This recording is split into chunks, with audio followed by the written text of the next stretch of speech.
Hola, buenas tardes. Bienvenidos a una nueva emisión de A la Vista. Hoy tenemos un programa muy interesante con preguntas que nos llegan siempre de ustedes.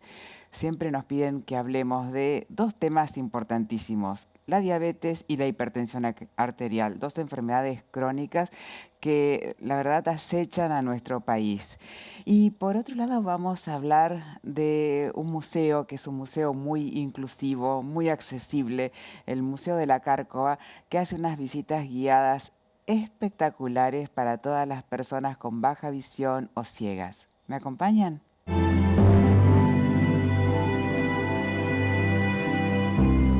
Bienvenidos a este primer bloque de la vista y como lo anuncié en la presentación, tenemos un cardiólogo muy prestigioso de nuestro medio, el doctor Alan Sigal, para hablar de hipertensión arterial.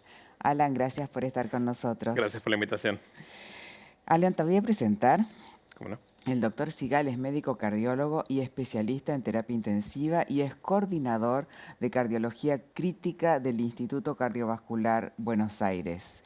Alan, muchos de nuestros televidentes padecen presión arterial elevada. Tal cual. ¿Qué es la hipertensión? Perfecto. Así como mencionaste, la hipertensión es justamente cuando la presión de la sangre está elevada, ¿sí? Ujú, Han habido muchas definiciones, si es 12,8, si es 14,9, pero en definitiva, más de 12,8 ya nos empieza a levantar algunas alarmas, ¿sí? es cierto. 12 la llamada presión alta o sistólica, 8 la presión baja o diastólica.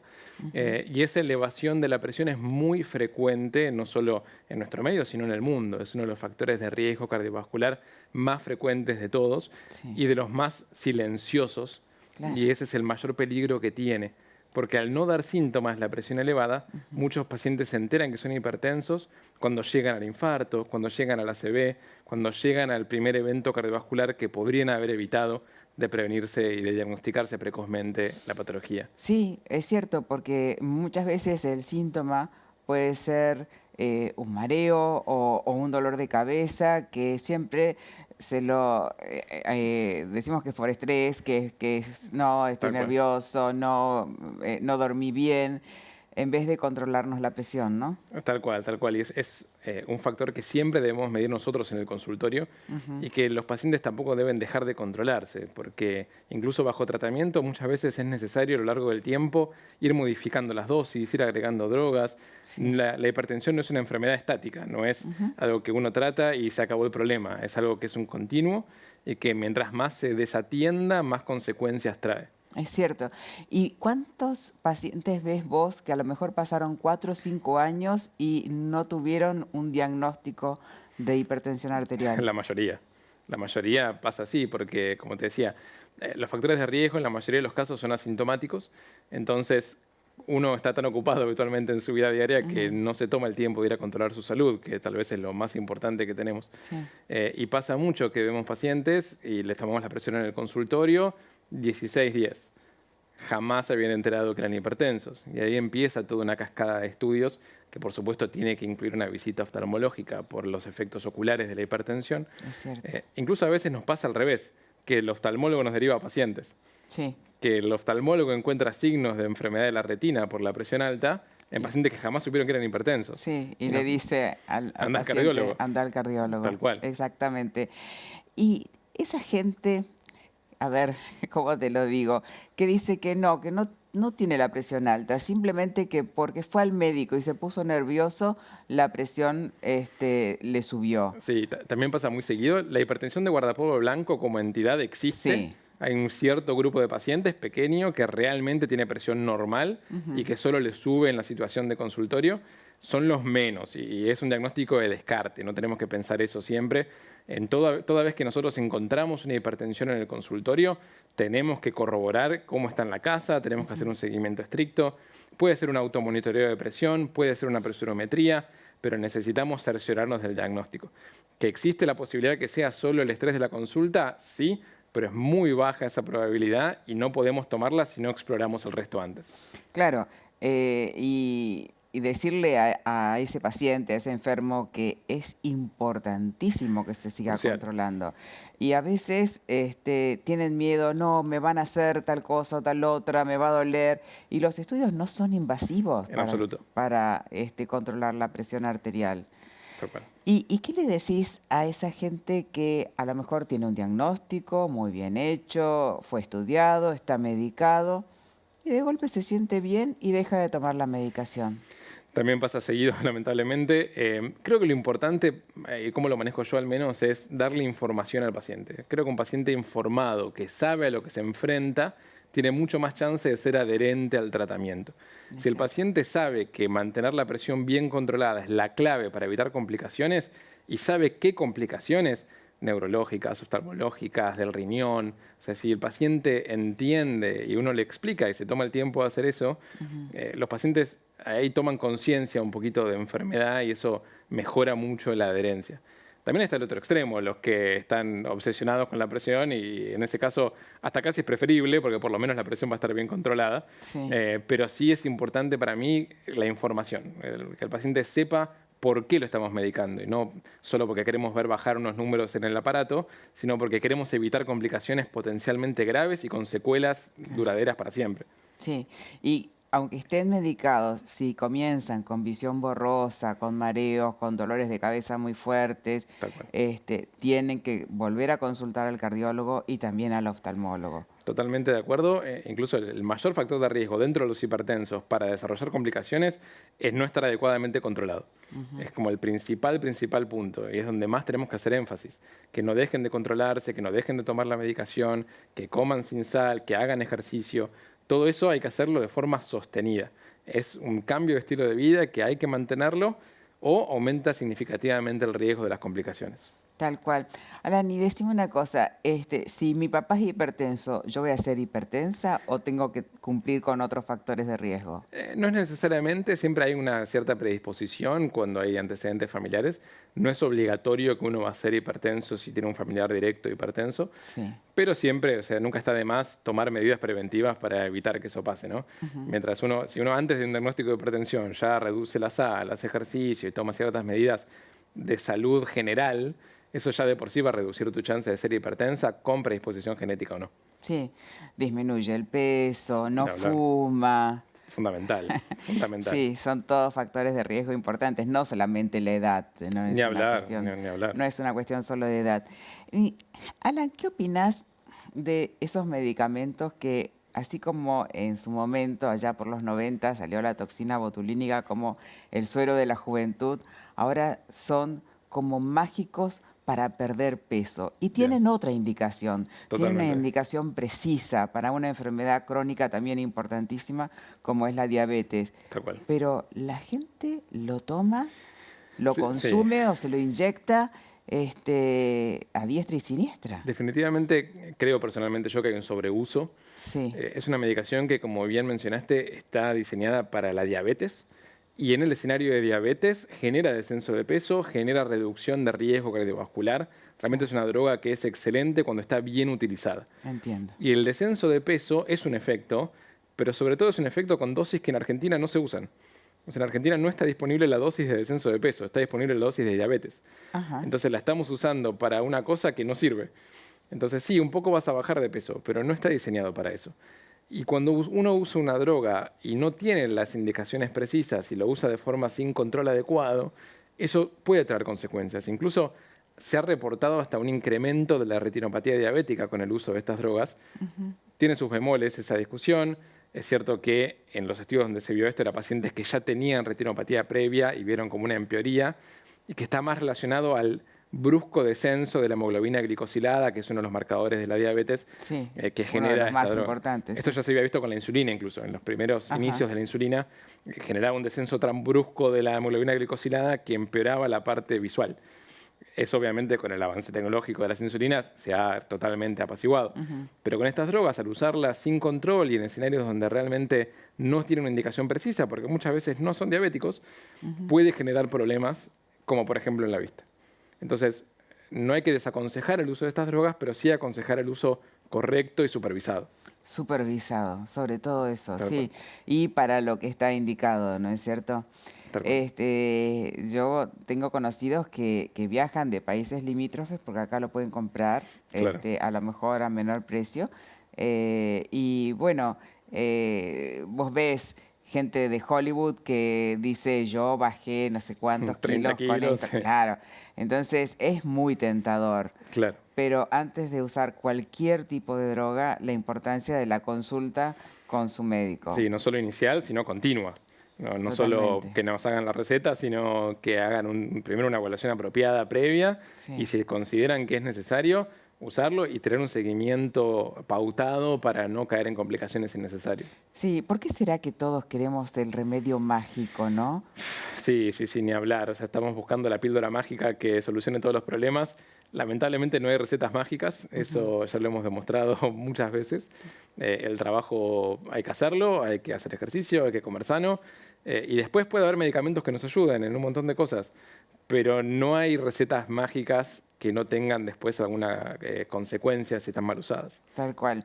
Y como último, para decirle a la gente que nos está mirando, si estás con un diagnóstico de presión arterial elevada, estás medicado, no pierdas los controles semestrales, anuales con tu médico, porque muchas veces esa medicación hay que cambiarla, hay que rotarla, hay que agregar a lo mejor otra droga para compensar. Tal cual. Entonces es fundamental eso, ¿no es cierto? Sin lugar a dudas, sea que uno es diabético, sea que uno es hipertenso, sea que tiene colesterol elevado, no hay que abandonar los controles, por más que uno se sienta bien, porque justamente lo más difícil de la prevención es mantener los tratamientos cuando el paciente se siente bien. Porque el Sí, momento que uno tiene el infarto, denme todos los medicamentos, claro, tomo todo. El tema es que si llegamos ahí fracasamos. Tenemos sí, que ir antes de eso sí. y que el paciente también entienda que lo que estamos buscando es evitar llegar a ese momento del infarto, de la ACV, de la pérdida de la visión o de cualquiera de las múltiples complicaciones que pueden traer estas enfermedades. Sí, sí, sí, porque son muchísimos los órganos de choque Los que órganos atacan. blancos, sí, Exacto, tal cual, exacto. definitivamente. Alan, muy claro, ¿eh? Muy claro. Muchísimas Muchas gracias gracias. por haber venido a nuestro programa. Muchas gracias por la invitación. Nos despedimos del doctor Alan Sigal y vamos a una pequeñísima tanda y volvemos con más a la vista.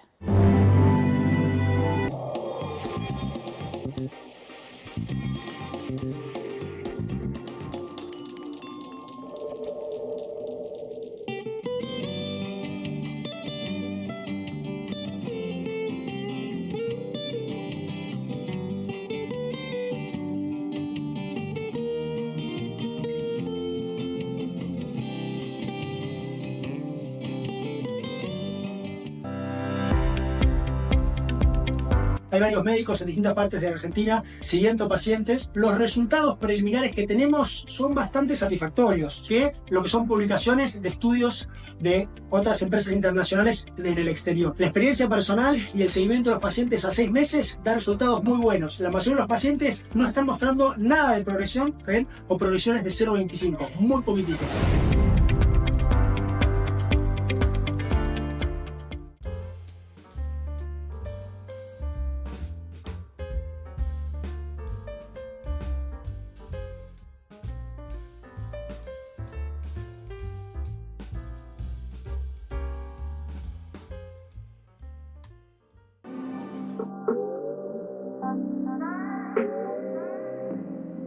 Romano Home Restoration es sinónimo de elegancia y avanzadas tendencias mundiales en amoblamientos y objetos de decoración.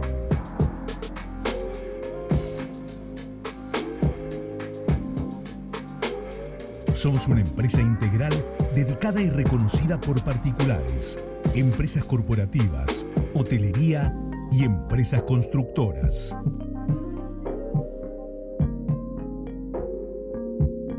Importamos destacados muebles espejados, espejos tallados de gran porte y exclusivas arañas.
Bienvenidos al segundo bloque de A la Vista y como lo anuncié en la presentación, estamos con dos representantes del Museo de la Cárcova, este museo que amo y que me encanta que ellos estén acá.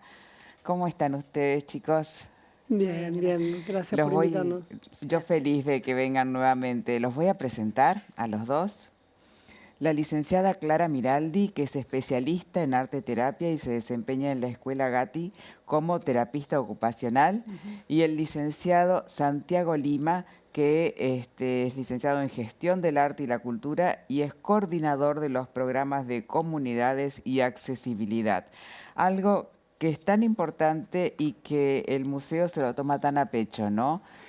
Para nosotros sí, es muy importante. Es muy importante ampliar públicos, no desde una lógica de captación en términos cuantitativos, de traer más público, cortar más ticket, sino, aunque sean grupos más pequeños, que sean grupos más diversos. Y para eso hay que ampliar la propuesta, para que sea accesible, habilitar nuevas perspectivas, nuevas corporalidades, incorporar las particularidades de cada uno y las funciones de cada uno, que cada uno desde su diversidad funcional pueda disfrutar del museo y participar incluso produciendo. Sí, y cuando vos hablas de diversidad funcional, incorporás ahí, incluís a toda la gente que tiene baja visión o que es ciega y que muchas veces no se les ocurre que pueden visitar un museo y que pueden apreciar una obra de arte. Y esto en la Cárcova lo pueden hacer. Sí, sí. Convengamos que la mayoría de los museos tienen como una regla a veces tácita, a veces escrita, que es no tocar. Sí. Lo que hace el personal de seguridad en cuanto uno entra al museo es advertir, no toquen por favor las esculturas, aléjese de la pintura. Sí. Y en este sentido sería como una contrapropuesta para cualquier persona con baja visión o ceguera para poder disfrutar de las obras. Si no hay una propuesta a la cual que uno pueda abordar desde el tacto o desde otras sensorialidades, no hay propuesta, no hay Claro, sí, habilitación porque del no va a disfrute. haber una interacción. Acá que estamos viendo, Bueno, el museo Santiago. también tiene la suerte de tener unos parques muy lindos, se cree diseñados por Carlos Tais, Sí. donde tenemos esculturas de aquellos estudiantes que se formaban en la escuela antes de que fuera solo museo. Desde hace 100 años en este predio funciona el museo y también lo que era la Escuela de Bellas Artes. Hoy esa escuela pasó al grado, a la Prilidiano Pueyrredón, y solo quedó funcionando el museo como espacio también de laboratorio para diferentes lenguajes artísticos. Sí. Y tenemos, gracias al trabajo del taller de restauración y producción del Museo de la Cárcova, tenemos copias hechas especialmente para ser tocadas, por el bueno. público general, pero especialmente para las personas con algún tipo de discapacidad visual. Qué Están bueno. instaladas sobre bases flotantes para que incluso una persona en silla de ruedas pueda aproximarse a la obra. Qué importante eso. O sea que es la accesibilidad en su amplio espectro, ¿no? Sí, a partir del tacto, de la forma, uno puede introducirse en cuestiones culturales, como la forma de la belleza, la forma de los rasgos, incluso los detalles, la ornamentación, en este caso de una cultura agraria, donde se incorpora el cuerno del buey, con el cual se hace el surco, la forma de la lluvia y del surco, porque estamos hablando de una cultura, la del Reino de Benín, que específicamente basaba toda su sociedad en la agricultura. Entonces, a partir del tacto y de estas formas, uno puede desarrollar e incorporar conocimientos propios de la cultura. Tal cual. ¿Y cómo se hace para acceder a esas visitas? Bueno, nosotros el museo está abierto de martes a domingos de 10 a 17 horas. En ese horario pueden venir todos los visitantes y yo estoy en esos días para atender a cualquier visitante que tenga algún interés particular. Sin embargo, se pueden organizar visitas especiales, tenemos visitas especiales incluso con niños, con infancias, con establecimientos de educación especial y también de educación integrada.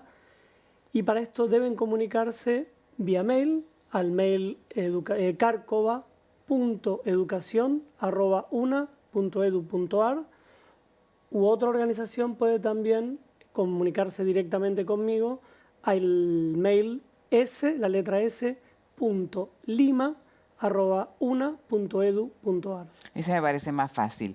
S de Santiago.lima@una.edu.ar.